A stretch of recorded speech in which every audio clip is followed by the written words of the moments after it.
Dessiner des boîtes pour les moutons, c'est bien. Les transporter, c'est mieux. Bonjour. Je mesure 2,30 m de haut pour une profondeur de près de 6 mètres. Mon volume est de 33 m3 et je suis l'outil parfait de la mondialisation des échanges. Je suis un conteneur. En 2005, 376 millions de conteneurs avaient parcouru les mers du globe. Crise ou pas, 7 ans plus tard, en 2012, le trafic mondial de ces mêmes conteneurs dépassait les 600 millions d'unités. Voyons comment une boîte en métal est devenue l'étalon du transport mondial de marchandises.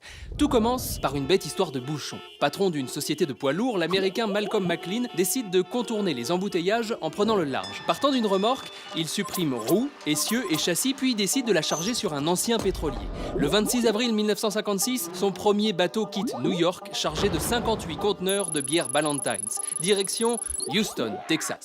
À l'arrivée, c'est le jackpot. Une tonne de bière transportée par voie maritime revient 37 fois moins cher que via les routes. Champagne.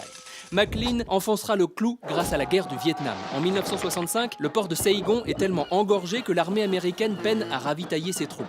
McLean installe alors un autre port dans la baie de Cam Can et sauve 2 ans plus tard les GIs de la pénurie avec seulement 7 porte-conteneurs. Une démonstration parfaite, rapidement adoptée par l'industrie.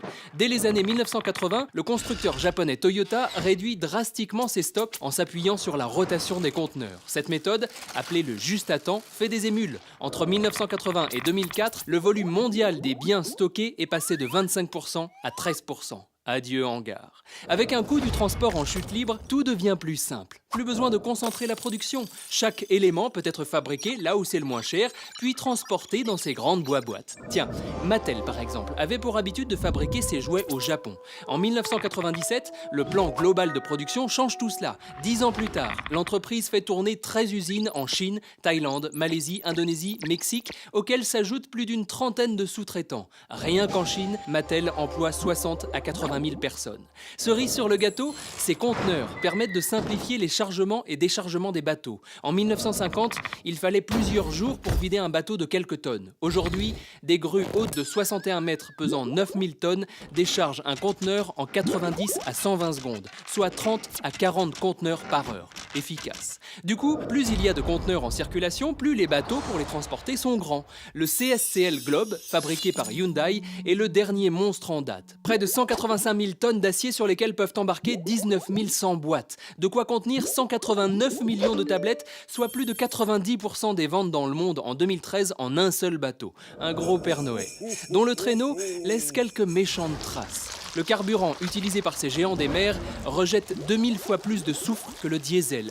De quoi dégager avec un seul porte-conteneur autant de polluants que 50 millions d'automobiles en une année.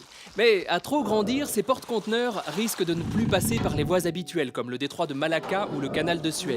Heureusement, le changement climatique est là. Durant l'été 2013, le Yongchen fut le premier de ces bateaux à rejoindre Amsterdam depuis la Chine, en longeant le cercle polaire, grâce à l'ouverture du passage du Nord-Est rendu navigable par la fonte précoce des glaces arctiques.